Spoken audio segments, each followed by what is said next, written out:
और एक प्रधानमंत्री और हुए जिन्हें नई सदी का नेता, नई सदी का प्रधानमंत्री कहा गया। एक ही कार्यकाल उनके हिस्से आया, लेकिन उन्होंने जो बड़े फैसले किए, क्या ये कहना सही होगा राजीव गांधी के बारे में कि उन्हीं की बनाई पिच पर इस देश की राजनीति अगले 30 साल खेलती रही?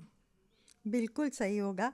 और ये कहा जाता है क्योंकि जब वो पावर में आए, उनकी माँ का असैसिनेशन हुआ था, बहुत ज़बरदस्त एंटी सिख राइट्स हुए थे नॉर्थ इंडिया में, दिल्ली में, जिसको हम कभी नहीं भूल सकते।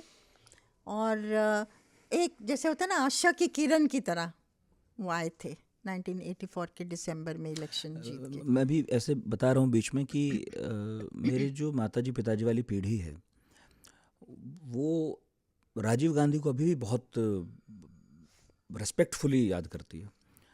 वो अक्सर ये बोलते हैं कि राजीव गांधी अगर और प्रधानमंत्री रह जाते कुछ वक्त, तो शायद इस देश की तस्वीर जो थोड़ी बाद में बदली और पहले बदल जाती।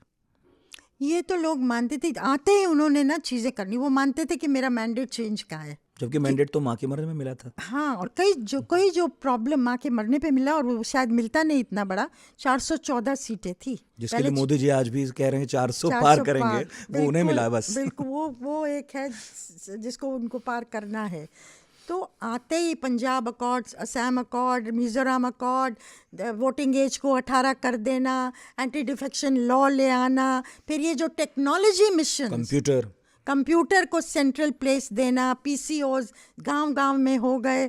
तो एक 21वीं सदी में हिंदुस्तान को ले जाना है और तैयार करके ले जाना है, यही वो बार बार बोलते थे। तो एक जो आपके माता पिता कहते हैं कि अगर उनको टाइम मिलता, लेकिन पॉलिटिकली नाइव थे, और जो उनको समझ नहीं थी, वेस्टर्न ओरिएंटेड थिंकिंग थी, जो समझ नहीं थी वो थी कास्ट और रिलीजन का होल्ड हिंदुस्तान में कितना अधिक है। और जब शाहबानू जजमेंट आया, इस तरह के हज़ारों जजमेंट्स हैं, एक मुस्लिम महिला को मेंटेनेंस दिया, जिसकी वजह से मुस्लिम कम्युनिटी बहुत नाराज़ हो गई कि हमारे पर्सनल लॉ में इंटरफेरेंस है। तो उन्होंने सोचा कि एक कानून लाया जाए जिससे उसको अलग थलग कर दिया जाएगा। और जब हिंदू नाराज़ हुआ, तो फिर उन्होंने ताला खुलवा दिया बाबरी मस्जिद में। रामलल्ला की जो मूर्ति थी वहाँ 1949 में घुसा के रखी थी, उसको दर्शन करने के लिए उन्होंने ये कर दिया। मुसलमान भी खुश हो जाएगा, हिंदू भी खुश हो जाएगा, दोनों नाराज़ हो गए।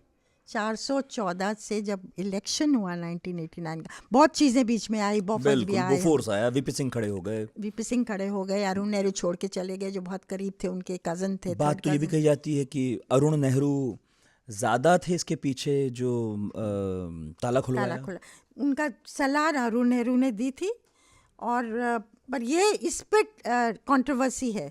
कुछ लोगों ने लिखा है, वजाहत हबीबुल्लाह एक हैं जो उनके करीब माने जाते थे, कि वीपी के राजीव गांधी को बताया नहीं गया, उनको बताए बिना ब्रीफ नहीं दिया, ऐसा ब्रीफ ठीक से नहीं किया। नहीं, ब्रीफ ठीक से नहीं, उनको पता ही नहीं था। वो कहते हैं कि उन्होंने कहा कि 6-8 महीने बाद, सितंबर में उस साल के फरवरी में ताला खुला, उन्होंने बताया वजाहत हबीबुल्लाह को कि मुझे तो पता ही नहीं था, और अब भी मैं पता कर रहा हूँ, जिस दिन मुझे पता लगेगा, मेरा शक है कि अरुण नेहरू ने कराया, उस दिन मैं एक्शन लूँगा। और अक्टूबर में उन्होंने अरुण नेहरू को बाहर कर दिया।